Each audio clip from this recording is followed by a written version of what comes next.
नमस्कार जय जगन्नाथ मु स्वागत आपण वेलकम करुच्ची आपण प्रिय यूट्यूब चैनल स्वागत एडु पॉइंट को दशम श्रेणी क्लास आमर एज यूजुअल चलची किंतु ता सहित पुणी आरंभ कर देछु आमे अष्टम श्रेणी रो पाठ अष्टम श्रेणी रो जो पुराना बही थिला सेही जिंस को स्किप करके वर्तमान नुआ बही रो नुआ पाठ कोन सब अछि ताहा शॉर्ट्स रे जणा पड़िबा आपण को किंतु लॉन्ग वीडियो रे आमे गोटे पाठ पढ़ी पढ़ी जिबा। तो आज फर्स्ट ओडियार फर्स्ट चैप्टर जोटा कि अच्छे आमर आस उत्कलीय। तो आस उत्कलीय पाठ आज आम आरंभ करवा। ए पाठटा को लिखिं किए ना आमर जातीय कवि किए ना वीरकिशोर दास।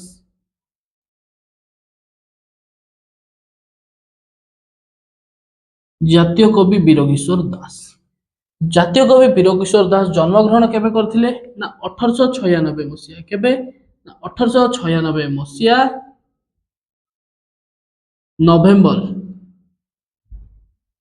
नवेम्बर 23 तारिख रे आंकी कोडी जन्मग्रहण करथिले ना सेटा होछि हमर जगतसिंहपुर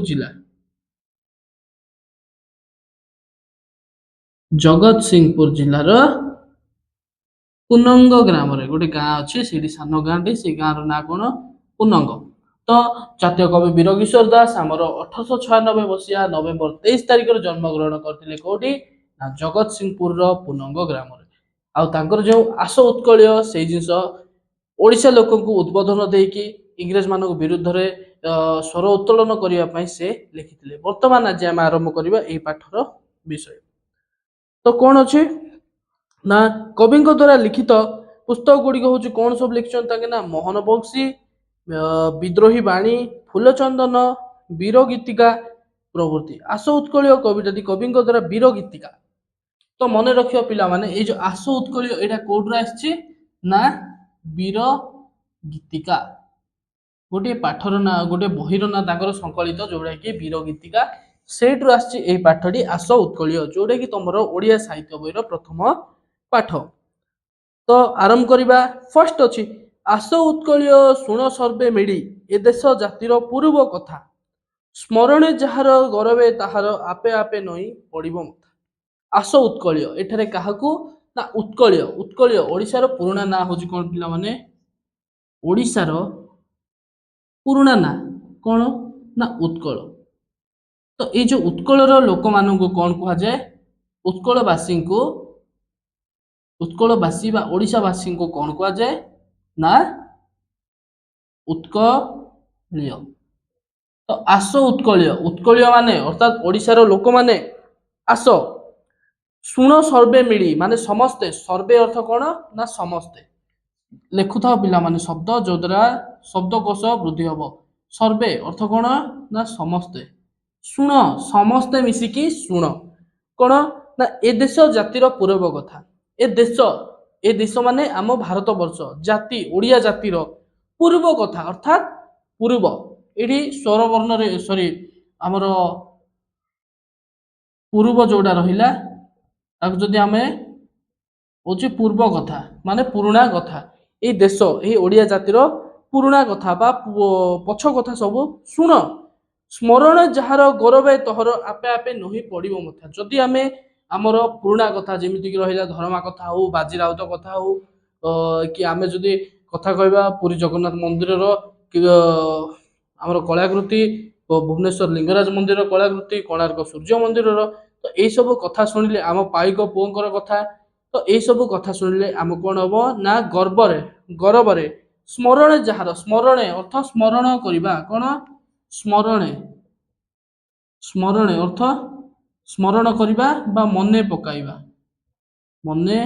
पकाइबा तो स्मरण करवा स्मरणे जार गौरवे ताहार माने गौरवे अर्थ गर्व करवा गौरवे ताहार आपे आपे नई पड़िबो महता ताहार नहीं तोहर माने जदि आमे से कथा आमे मने पकाइबा ताको कथा जदि ताहले आम ताको प्रति एते हमर भल पाइबा आसीबो जहाद्वारा आम कौन करवा आम निज मुंड आपे आपे तांको पई नतमस्तक हेइ जिवो। बक्सी जगबंधु चंदन हजूरी गलेणी उभे अमर पथे। जदि आमे कहवा बक्सी जगबंधु ना समस्त शुणिथिबे ତ ବକ୍ସି ଜଗବନ୍ଧୁ ଚନ୍ଦନ ହଜୁରୀ ଗଲେଣି ଉଭୟ ଅମର ପଥେ ଅର୍ଥାତ୍ ସେମାନେ ବର୍ତ୍ତମାନ ନିଜ ଓଡ଼ିଆ ମାଟି ତାପରେ ନିଜର କ'ଣ ପିଲାମାନେ ନା ନିଜର ଭାରତ ଭୂମି ପାଇଁ ସେମାନେ ନିଜ ମାଟି ମା ପାଇଁ କ'ଣ କଲେଣି ନା ବର୍ତ୍ତମାନ ଅମର ହେଇଯାଇଛନ୍ତି। କ'ଣ ହେଇଯାଇଛନ୍ତି? ଅମର। ତ ଅମର କିଏ ହେଇଛନ୍ତି ବୋଲି କୁହାଯାଇଛି? ନା ଅମର କଥା ମନେ ରଖିବ ପିଲାମାନେ କାହା ନା ବକ୍ସି ଏଇଠୁ କ୍ୱେଶ୍ଚିନ୍ ଆସିବ। ତ ବକ୍ସି ଜଗବନ୍ଧୁ ଆଉ ଚନ୍ଦନ ହଜୁରୀ ତ ଏମାନେ କ'ଣ ହେଇଯାଇଛନ୍ତି? ଆମର ମହାପୁରୁଷ ମାନେ ଅମର ହେଇଯାଇଛନ୍ତି। ଯଶ କି ତାଙ୍କର ହେବ କି ମଳିନ ଅମଳିନ ପରା ତାହା ଜଗତେ। ଯଶ ଯଶ ମାନେ ତାଙ୍କେ ଯୋଉ ନାଁ କମେଇଛନ୍ତି। ଯଶ ଅର୍ଥ ନାଁ କମାଇବା। ପିଲାମାନେ କ'ଣ ଯଶ ଅର୍ଥ ନାଁ କମାଇବା। ତ ଯଶ ତାଙ୍କ ନାଁ କ'ଣ ଖରାପ ହବ କି? ମଳିନ ମଳିନ ମାନେ କ'ଣ ତାଙ୍କ ନାଁରେ ଖରାପ ମଳିଆ ଲାଗିବ କି? ନାହିଁ।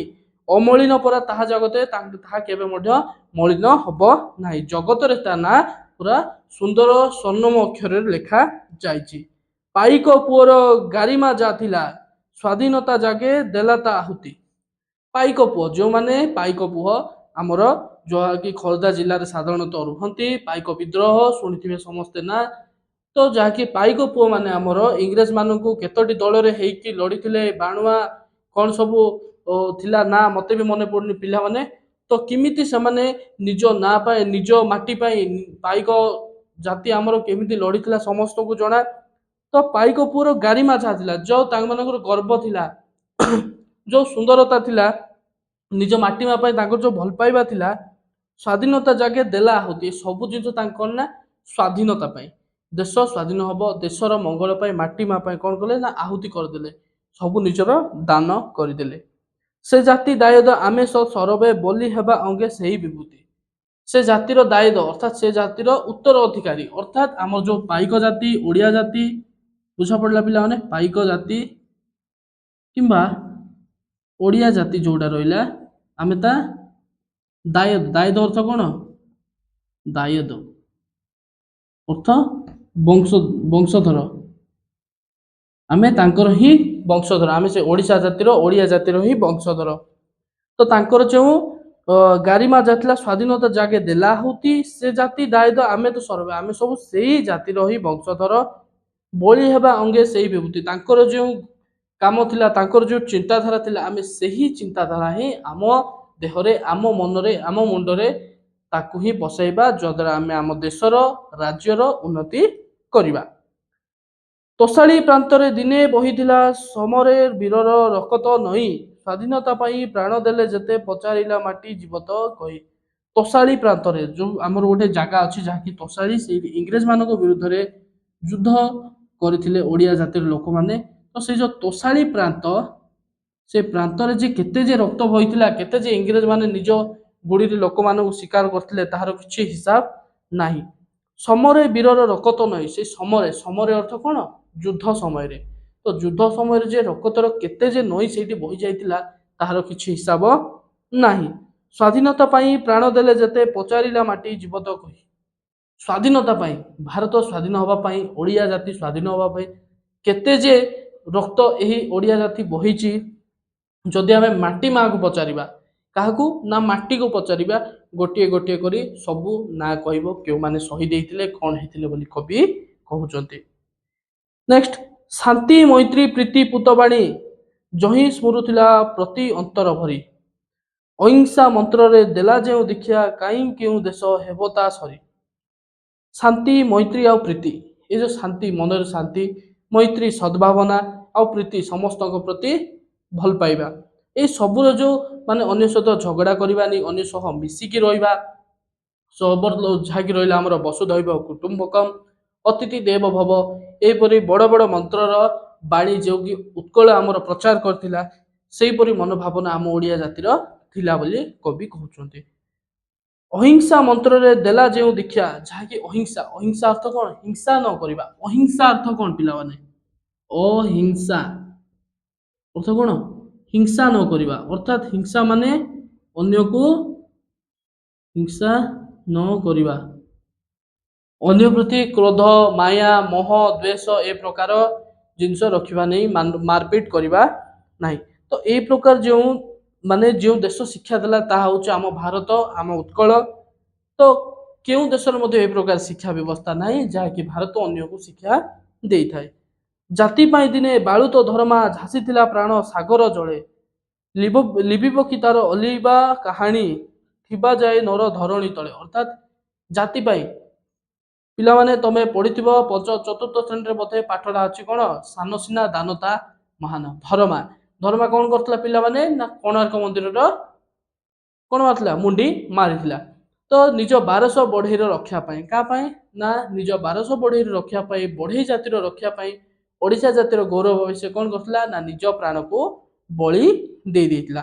तो जतेबेले पर्यंत एबे एटा केबर कथा पिला माने किंतु आज जाय आमे ता कथा को धर्मा को मने रखिछु आम ओडिया जातिर गौरव भाबे।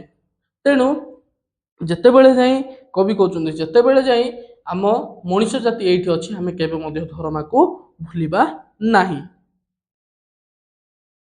त्याग आदरस जातिर महत्व देश पाई देला निजको बळी दरिद्र जनर बंधु गोपबंधु से पुओ मोहिबा हेबो की करी। त्याग पाई गोपबंधु दास को जदि किसी शुणिथिबो पिलामान जानिथिबो जेतेबेले ताके कोठी ना पुरी जिल्लार स्वांड ग्राम रे जन्म ग्रहण करथिले। आउ जो माने मध्ये जानि नथिबे गोपबंधु दास निजको सर्वदा गोटे परोपकारी लोक भाव रे रखिथिले। महान पुरुष भावे ओडिशा पाई काम करथिले जहाँकि ताके अन्य को सेवा करबा मात्र एते मात्रा थिले जे गोटे विद्यालय को खोलिथिले जहाँकि सत्यवादी वन विद्यालय भाव रे परिचित साखी गोपाल ठारे अछि। तो तांको विषय में कुआ जायछि दरिद्र जनर बंधु गोपबंधु से पुओ महिमा हेबो की कली ता सहित किए समान हेबे नाही। नेक्स्ट अछि बाजी राउतर ना लुचि नाही मुकुत पथर सैनिक से। बाजी राउत कथा पिला माने सुनिथिबो ना बाजी राउत थिले 8 वर्षर पिला जे कि इंग्रेज मानन को नदी पार होई नेबाको मना करि दैतिला। जो द्वारा इंग्रेज माने कोन करथिले ना बाजी राउतन को गुली करी मारी देइथिले। तो बाजी राउतर ना लुचि नाही तो ता ना मध्ये आज जाय लुचि नाही। तो ता ना मध्ये के भूली नाहंती। मुकुत पत्थर सैनिक से मुक्त करिबारे अर्थात भारत को स्वाधीनता ओडिशा को स्वाधीनता आनिबारे से होची गोटे सैनिक। तर्पण कर से नाम उच्चारी स्वाधीन संग्राम पुराण भेई। तर्पण कर अर्थात तांको ना को जप कर तांको नार पुण्य अर्जन कर जो द्वारा आमे से माननको वीरत्व को जानिबा से मान आम उत्कलर जो सुयोग्य संतान मान अछंती से माननको जानिबा जो द्वारा आमे मध्ये गोटे उत्कलर सुयोग्य संतान होई परिबा। आम उत्कल माटी भारत माटी पई आमे किछि करि परिबा। तो एहा ही थिला जातीय कवि वीर किशोर दास कर ओडिया जाति पई गोटे संदेश जाके तांके आस उत्कलिय वीर गीतिकार लिखिचंती अष्टम श्रेणी पिलांग पई जाके पाठ बहुत सुंदर पाठटा आसी जाइछि ना तमनकर साहित्य बही रे। तो जहाँ भी पिला माने एही चैप्टर रे डाउट नेक्स्ट चैप्टर वाइज समस्त क्वेश्चन आंसर तुम पाखक को आसीबो आ पाठ वाइज डिस्कशन हबो। तो जदि वीडियोटा भल लागिथिबो गोटे गोटे लाइक करिवे शेयर करिवे आ सब्सक्राइब करिवो। स्वागत एडु पॉइंट।